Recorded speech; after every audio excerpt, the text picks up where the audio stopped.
சக்தி விகடன் நேயர்களுக்கு அன்பு வணக்கம். தமிழ் புத்தாண்டு பராபவ ஆண்டு பிறக்க போகுது. ஒவ்வொரு ஆண்டுமே பிறக்கிறப்போ நமக்கு ஒரு பெரிய ஒரு எதிர்பார்ப்பு இருக்கும். யாருக்கு இந்த ஆண்டு ரொம்ப யோகமாக அமைய போகுது, யார் எப்படிப்பட்ட கஷ்டங்களை சந்திக்க போகிறாங்க அப்படின்னு நிறைய பேருக்கு ஒவ்வொருத்தருக்குமே தெரிஞ்சுக்கணும் அப்படிங்கிற ஒரு ஆசை இருக்கும். எல்லாமே அவங்கவுங்களோட ராசி அடிப்படையில் எப்படிப்பட்ட பலன்கள்லாம் இருக்கும் அப்படிங்கிறதெல்லாம் நம்ம பேசுறதுக்கு தான் இன்றைக்கி நம்மளோட பாரதி ஸ்ரீதர் மேடம் இருக்காங்க. மேடம் வணக்கம். வணக்கம் சார். மேடம், புத்தாண்டு வந்துருச்சு. ஸோ இந்த புத்தாண்டு எப்படி போக போகுது, 12 ராசிகளுக்கும் எப்படி இருக்க போகுது, அதை தான் நாம் இந்த வீடியோவில் முழுக்க நாம் பேச போகிறோமே. மேடம், இந்த ஆண்டை பொறுத்தளவில் 3 கிரக பெயர்ச்சிகள் இருக்கு இல்லையா? என்னென்ன பயிற்சிகள் இருக்கு முதல்ல நம்ம அதை பார்த்துருவோம். ஏன்னா இப்போதான் சனி பயிற்சி போன மாதிரி இருந்தது. அடுத்த மாதமே ஒரு பயிற்சி நடந்தது. அதுக்கு அடுத்து இன்னொரு பயிற்சி இருக்கு. அதாவது தமிழ் புத்தாண்டு அப்படின்னு எடுத்துக்கிட்டீங்கன்னா 2 கிரக பயிற்சி தான். நமக்கு இப்ப ஜூன் மாதம் 2ஆம் தேதி குரு பகவான் பயிற்சி ஆகிறார். அவர் மிதுனத்துல இருந்து கடகராசிக்கு மாறுகிறார். நவம்பர் மாதம் பாத்தீங்கன்னா ராகு கேத்துவினுடைய பயிற்சி இருக்கு. ஆனால் குரு பகவான் மட்டும் இந்த பராபவ ஆண்டுல 3 முறை அவர் தன்னுடைய இடத்தை மாற்றுகிறார். ஸோ இப்ப மிதுனத்துல இருந்து கடகம் போயிட்டு கடகம்ல இருந்து சிம்மம் போறாரு. திரும்பவும் அவர் கடகத்துக்கு வருகிறார். ஸோ இந்த மாதிரியான ஒரு கிரக பெயர்ச்சியை நம்ம பராபவ வருஷத்துல பாக்குறோம். இப்போ 3 தடவை அவர் குருவே மாறுறாரு. பொதுவா குரு இந்த மாதிரி மாறுவாரா 3 தடவை? இப்ப நமக்கு இந்த குரோதியா விஸ்வாவசு வருடத்திலயுமே அப்படித்தானே, அந்த மாதிரி தான் இருந்தது. விஸ்வாவசு வருடத்திலயுமே நமக்கு ரிஷபத்துல இருந்தார், மிதுனத்துல இருந்தார், திருப்பி கடகத்துக்கு வந்தார், திருப்பி மிதுனத்துக்கு போயிட்டார். ஓகே. இப்போ எல்லாருமே ராசி பலன்களை ஆர்வமா கேட்கறதுக்கு ஒரு முக்கியமான காரணம் இப்போ உலகம் இருக்கக்கூடிய சூழல் இல்லைங்களா? இந்த சூழல் எல்லாம் எப்போ ஓரளவுக்கு ரிலாக்ஸ் ஆகும் மேடம்? எப்பவுமே பார்த்தீங்கன்னா சார், எவ்ரி 10 இயர்ஸ், அதாவது ஒரு டிகேட்னு சொல்றோம் இல்லையா, 10 வருடங்களுக்கு ஒரு முறை கிரகங்களினுடைய நிலைகள் பொதுவாக இப்ப நமக்கு சனி 2.5 வருஷத்துல மாறுறார் அப்படின்னா அதோடைய அந்த ஆக்சஸ் கண்டிப்பா மாறும். அதுவும் குறிப்பா சூரியன். இப்ப நம்ம தை மாதம் 1ஆம் தேதி நமக்கு எப்பொழுதுமே இந்த ஜனவரி 14ஆம் தேதி வர்றது, அது அப்புறம் 15ஆ மாறுறது பார்த்தீங்களா? இன்னும் வருங்காலத்துல அது 16ல வரும். ஸோ இந்த மாதிரி இப்ப நீங்க ஜனவரி 16ஆம் தேதி தை 1ஆம் தேதி கொண்டாடின பொங்கல் எல்லாமும் இருக்கு. புரியுது. ஸோ நமக்கு சூரியனினுடைய அந்த ஆக்சஸ் மாறுறதுக்கு காரணம் எவ்ரி 10 இயர்ஸ் அந்த கிரக நிலைகளினுடைய தன்மை அவங்க இருக்கக்கூடிய இடத்துல இருந்து அந்த மாற்றம் வரும். ஸோ அதே போல இப்ப நமக்கு 2026ஆம் ஆண்டு நீங்க எடுத்துக்கிட்டீங்கன்னா இந்த சித்திரை மாதம் 1ஆம் தேதி சூரியன் மேஷராசிக்கு பிரவேசம் செய்யறாரு இல்லையா? ஸோ இந்த வருடத்தில் அவர் அந்த மேஷத்துல பிரவேசம் செய்யும் பொழுது அதனுடைய அந்த ஆக்சஸ் மாறக்கூடிய வருடம் இந்த 2026. அதனால அப்ப அது ஒரு 6 மாத காலத்திற்கு முன்னையோ 3 மாத காலத்திற்கு முன்னையோ உலகத்துல அந்த பிரளயம் அப்படிங்கிறது கண்டிப்பாக வரும்.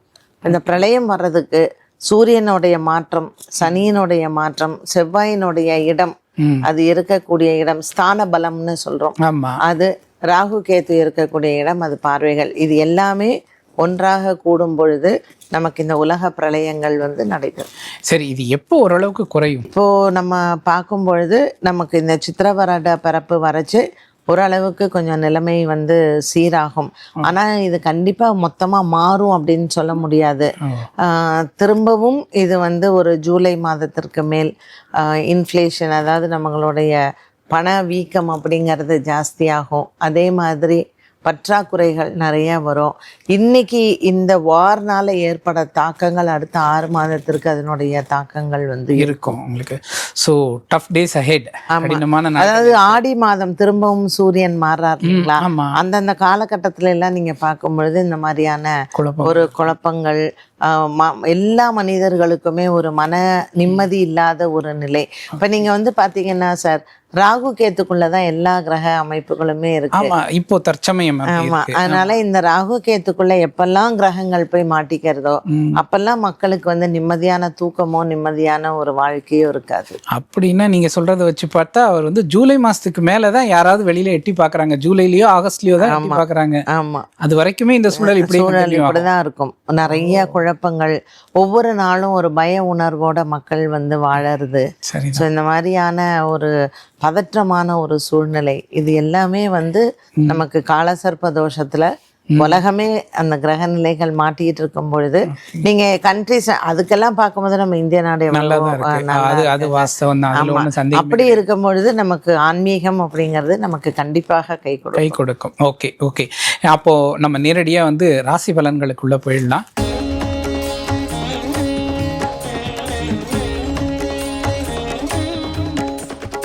மேஷராசி ஏழரை சனிக்குள்ள வாக்கியப்படி பார்த்தீங்கன்னா இப்போதான் ஃப்ரெஷ்ஷாக ஏழரை சனிக்குள்ள வந்திருக்காங்க. அவங்களுக்கு பராபவ ஆண்டு எப்படி இருக்கும்?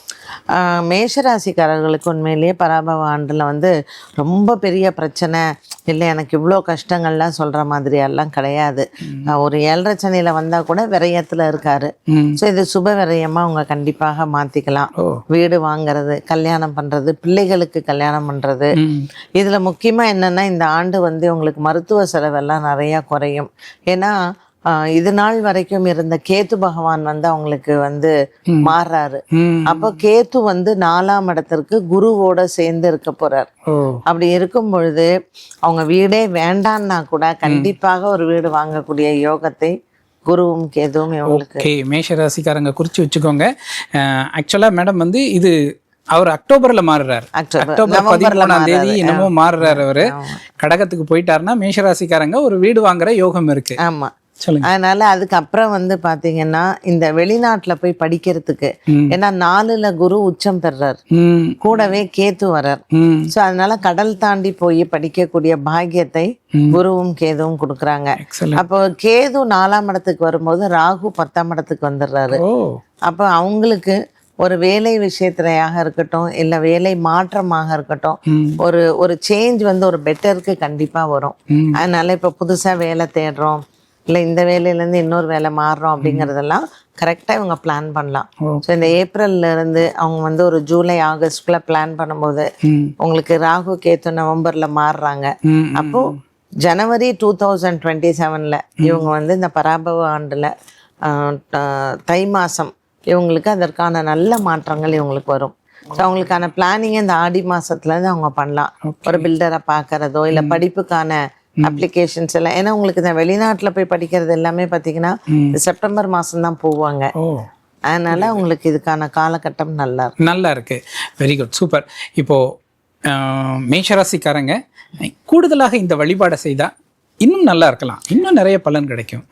அப்படி பார்க்குறச்சே உங்களுக்கு வந்து இப்போ லாபத்தில் இருக்கக்கூடிய ராகு பகவான் 10ஆம் இடத்திற்கு போறாரு. உங்களுக்கு 12ல வந்து சனி பகவான் வராரு. 4ல நம்ம பொதுவா 4ல குரு மறைவு ஸ்தானம் அப்படின்னு சொன்னாலும் கேதுவோட சேர்ந்து இருக்கிறதுனால, அதுவும் சந்திரன் வீட்டில் இருக்கிறதுனால கடல் தாண்டி போகக்கூடிய யோகங்கள் இவங்களுக்கு நல்லா இருக்கும். ஸோ கிரக அமைப்புகள்ல அப்படின்னு பார்க்கும் பொழுது சனி பகவான் தான் 12ஆம் இடத்துல விரைய சனியாக இருக்காங்க.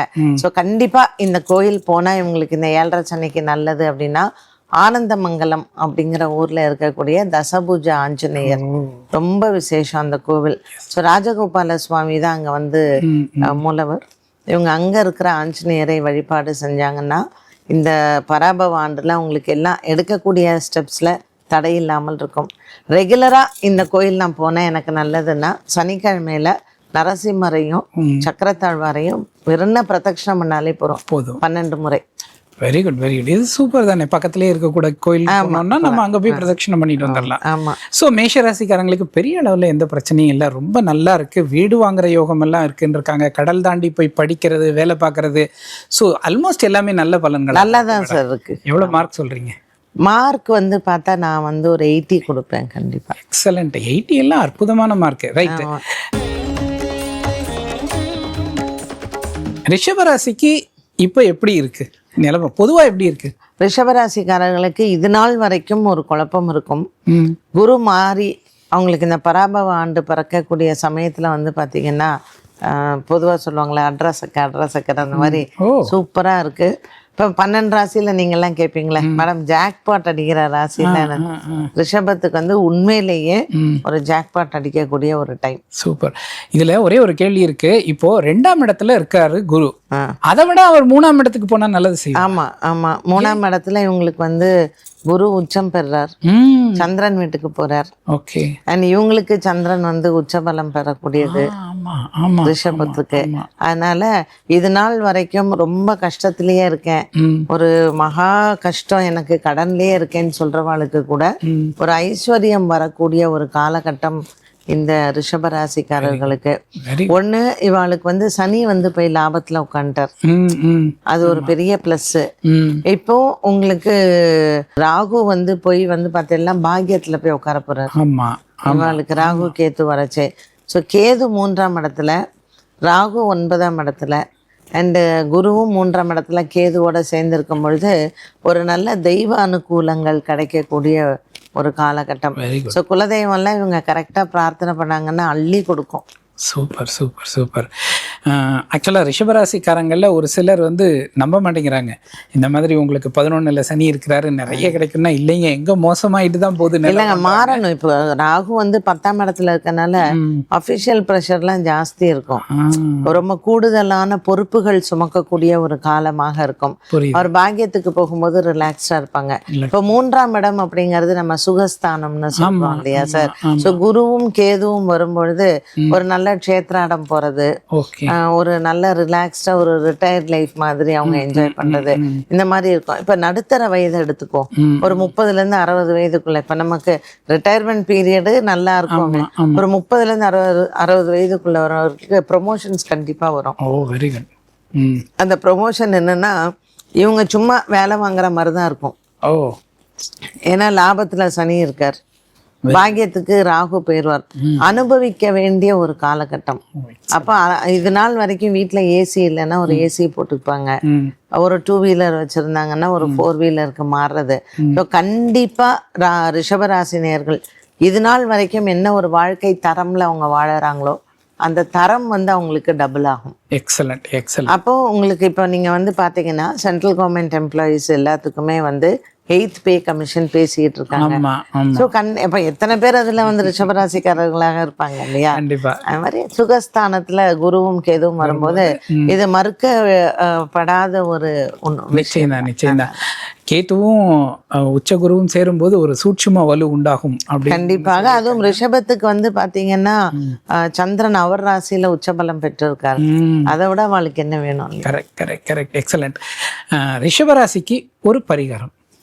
இப்போ சுக்கிரனோட வீடு. ரிஷபராசிக்காரர்கள் வந்து இது நாள் வரைக்கும் நான் ரொம்ப கஷ்டத்துல இருக்கேன், எனக்கு வந்து மன ரீதியாகவும் கஷ்டம், உடல் ரீதியாகவும் கஷ்டம் இருக்கு அப்படிங்கிறவங்க வந்து கண்டிப்பா சுக்கிரவாரத்துல வெள்ளிக்கிழமை ஏதாவது ஒரு பிரசித்தி பெற்ற காளி கோயில் வந்து போகணும். ஒரு பத்ரகாளியை வந்து இவங்க நல்லா பிடிச்சுக்கலாம். இப்போ ஒரு உதாரணத்துக்கு சொல்லணும்னா அம்பகரத்தூர்ல இருக்கக்கூடிய அம்பகரத்தூர் காளி, அந்த மாதிரியான உக்ர தேவதைகள் வழிபாட வெள்ளிக்கிழமை அவங்க பண்ணும் பொழுது மன ரீதியாகவும் அமைதி இருக்கும், உடல் ரீதியாகவும் நல்லா. Very good. ஒண்ணு அம்பகரத்தூர் போங்க, இல்லைன்னா பக்கத்துல இருக்கக்கூடிய இந்த வருஷம் வந்து ஒரு தடவையாவது சமயபுரம் அம்மன் போலாம், உறையூர்ல இருக்கக்கூடிய வெக்காளிய போய் பார்க்கலாம், பெரியபாளையத்து பவானிய போய் பார்க்கலாம். சூப்பர். மதிப்பெண் 90. ஏ அப்பா, 80 90. ரைட். மிதுனத்துக்கும் நல்லா இருக்கு. மிதுனத்துக்கும் என்னன்னா 2ஆம் இடம் தனஸ்தானத்துல போய் குரு நன்னா ஜம்முன்னு உட்கார்றார், அதோட கேது வேற வர்றார்.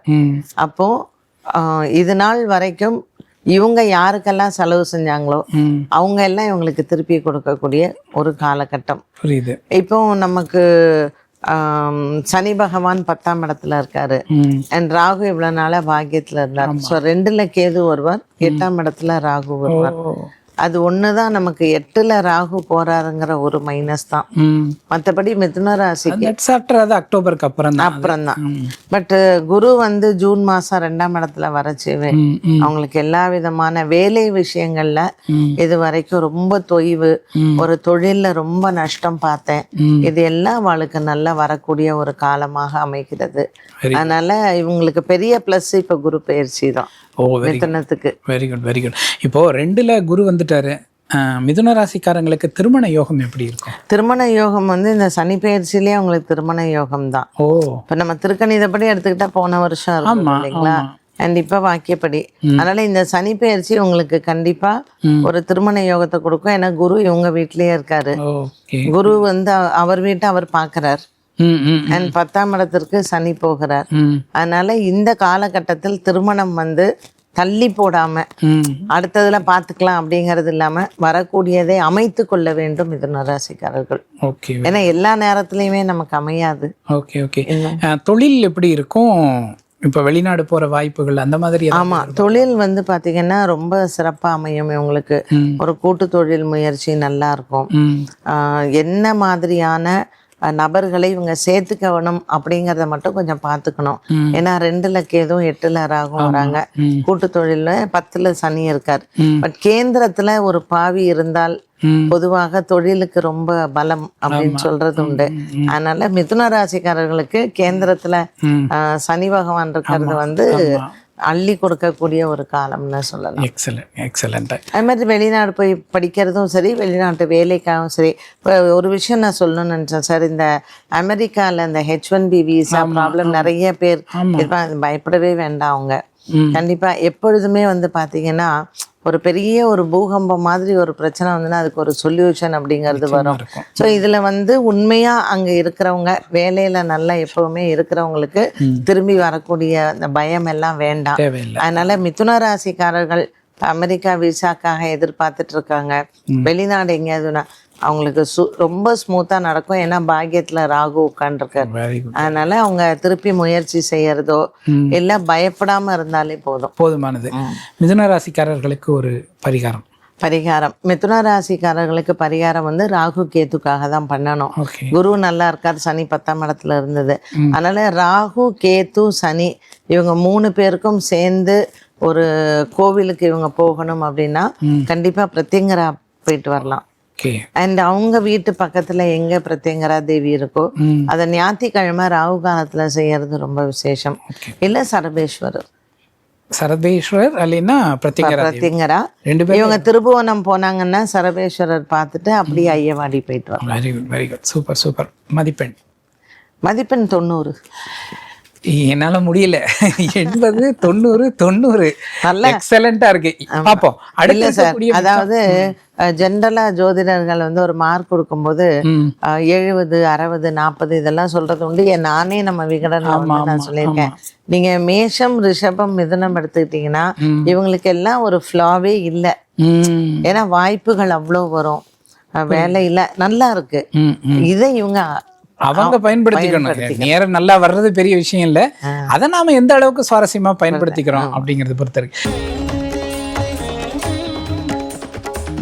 கடகராசிக்காரர்களுக்கு வந்து தற்போது வந்து பாத்தீங்கன்னா கேது 2, 8ல வந்து ராகு இருக்காங்க. அதனால என்னதான் சனி பகவான் பாக்கியத்துல இருக்காரு அப்படின்னா கூட இந்த கேது ராகு வந்து மழை விட்டு இன்னும் தூவான விடலை அப்படிங்கிற கதை ஒன்று. 2வது வந்து கேது வந்து கடகத்துக்கு வரார் அப்படின்னாலே இவாளுக்கு எல்லாமே ஒரு கன்ஃபியூசிங் பீரியட் தான். ஒரு மன சஞ்சலத்தை கொடுத்துட்டே இருக்கும், தெளிவான முடிவு எடுக்க முடியாது. ஸோ குரு பகவான் வராரு, உச்சம் பெறாரு அப்படின்னா கூடவும் இவாளுக்கு அதனுடைய இது இருக்காது. ஏன்னா குரு உட்கார்ந்துருக்கிற இடத்துல இருந்து அவர் பார்வை வந்து ரொம்ப முக்கியம். ஸ்தான பலத்தை விட அவருடைய பார்வை பலம் தான் வந்து அதிகம். ஸோ கடகராசிக்காரர்களுக்கு குரு அவங்க வீட்டுல உட்காந்து உச்சம் பெறுதா அப்படின்னு பாத்தீங்கன்னா பெருசா அவளுக்கு ஒன்றும் லாபத்தை கொடுக்காது, மற்றவங்களுக்கு வேணா கொடுக்கும். இப்ப நீங்க மீன ராசிக்கு வந்து பாத்தீங்கன்னா சூப்பரா இருக்கும். ஆனா அதே இது கடகத்தை அவர் சனி பகவான் உட்காந்து பார்த்துட்டு இருக்காரு. அப்படி இருக்கிறச்சு கடகராசிக்காரர்களுக்கு வந்து கொஞ்சம் ஒரு பெருசா ஓஹோன்னு இல்லாட்டாலும் நிறைய கொஞ்சம் ஸ்ட்ரகிள்ஸ் வர்றதும் அதுல இருந்து இவங்க மீண்டு வர்றதுக்கும் இவங்க வந்து அவளை ட்ரெயின் பண்ணிக்கணும். ஏன்னா ராசியில எப்போ கேது பகவான் உட்கார்றாரோ 7ஆம் இடத்துல ராகு வருவார். ஸோ அந்த ஃபேமிலி ப்ராப்ளம், அந்த ஃபேமிலியில ஒரு அண்டர்ஸ்டாண்டிங்கிறது கொஞ்சம் குறைவா தான் இருக்கும். வேலை விஷயம்லாம் நல்லா இருக்கும். பாக்கியத்துல சனி இருக்கார், ப்ரமோஷன்ஸ் வரும். இல்லை நீங்க கார் வாங்குறது, வீடு வாங்குறது, சொத்து சம்பாதிக்கிறது, அதெல்லாம் பிரச்சனையே இல்லை. வேற என்ன மேடம் பிரச்சனை வரப்போகுது? வேலை கிடைச்சிரும், காரு கிடைச்சிரும், சம்பாத்தியம் நல்லா இருக்கும், என்ன பிரச்சனை வரும்? கேது வந்து கடகராசிக்காரர்களுக்கு நான் சொல்றேன் கேளுங்க. இந்த ஆயில்ய நட்சத்திரம் எப்பவுமே குழப்பவாதீங்க. ஸோ இந்த கேது வந்து ராசியில உட்காடுறாங்க அப்படின்னா இன்னும் அவளுக்கு அந்த சந்தேக குணமும், இன்னும் அவளுக்கு வந்து இப்போ ஒரு வீட்டில் ஒரு ஆயில்ய நட்சத்திரக்காரங்க அவங்க மற்றவங்கள பிடிங்கிட்டே இருப்பாங்க. ஏன்னா அவளுக்கே அவ மேல கான்ஃபிடன்ஸ் கிடையாது. அதனால இப்ப கேது வந்து உட்காரும் போது அவங்க கான்ஃபிடன்ஸ் லெவல் இன்னும் குறையும்.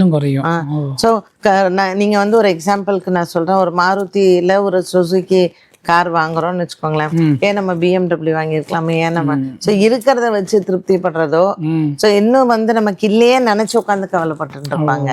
இருக்கிறத வச்சு வாழ்ந்தாலே யூ கேன் பி ஹாப்பி. அப்ப அவங்களெல்லாம் நீங்க மாத்தவே முடியாது இல்லையா? மனம் அப்படிங்கிறது ஒவ்வொருத்தர் சம்பந்தப்பட்டது. அதனால கடகராசிக்காரர்கள் மனதளவுல அவங்க ஸ்ட்ராங்கா இருக்கணும். அவ்வளவுதான். ஸோ மனதை வலிமையாக வச்சுக்கிறதுக்கு என்ன வழிபாடு? பௌர்ணமி விரதங்கள், லலிதா சகஸ்ரநாமம், லலிதாவை வந்து நன்னா பிடிச்சுக்கணும். திருமையச்சூர் போலாம், பால திரிபுர சுந்தரி, அம்மாவையும் பொண்ணையும் பிடிச்சிருந்தாலே இவாளுக்கு போதுமானது. எல்லாமே இவாளுக்கு வந்து, ஏன்னா ஒரு வசதிக்காகவோ பொருளாதாரத்துக்கோ இவங்க பரிகாரம் செய்ய வேண்டிய அவசியமே இல்லை. மனசு வந்து அலப்பாயாம, ஸோ இது யாரு கண்டிப்பா இதெல்லாம் கடைபிடிக்கணும்னா புதுசா கல்யாணம் ஆனவங்க, அண்ட் கல்யாணம் பண்ணிக்க போறவங்க, அவங்களுக்கு தான் ஃபேமிலி லைஃப்ல ஏதாவது குழப்பம் வரும். ஸோ திருமையச்சூர்ல போய் லலிதாம்பிகையை பார்க்கறதும் பால திரிபுர சுந்தரியை வணங்கினாலே மனசு வலிமை பெறும். திங்கக்கிழமையில வரக்கூடிய பிரதோஷம், சோமவார பிரதோஷம், புரியுது, அது விரதம் இருந்து சிவபெருமானை போய் பார்த்தாங்கன்னா ஒரு நல்ல மனசு வலிமையோட கரெக்டா டெசிஷன்ஸ் எடுக்கிறது, ஒரு மன சஞ்சலம் இல்லாமல் இருக்கலாம். ஓகே நீங்க 3 சொல்லியிருக்கீங்க. லலிதா பரமேஸ்வரி அங்க போகணும், திருமியச்சூர் போகணும், அடுத்து திரிபுர சுந்தரியை கும்பிடணும், அப்புறம் சோமவார பிரதோஷம். இந்த 3 பண்ணினாலே அவங்க மனதளவுல வந்து தைரியம் ஆயிடுவாங்க. ஏன்னா மத்ததெல்லாம் தான் நல்லா இருக்கும், நீங்களே சொல்லிட்டீங்க. மதிப்பெண் இவங்களுக்கு வந்து இப்போ நான் வந்து சொன்னேன்னா நீங்கள் என்ன மேடம் இவங்களுக்குமா அப்படின்னுவீங்க. ஆனால் இப்போ 80யாவது கொடுக்கலாம் சார் உங்களுக்கு. அதாவது கஷ்ட காலம் அப்படிங்கிறது இல்லை, இவங்க எப்படி இவங்கள மெயின்டைன் பண்ணிக்கிறாங்க அப்படிங்கிறது தான். ஸோ கண்டிப்பாக கடகராசி அன்பருக்குலாம் 80% 80 கொடுக்கலாம். Very good.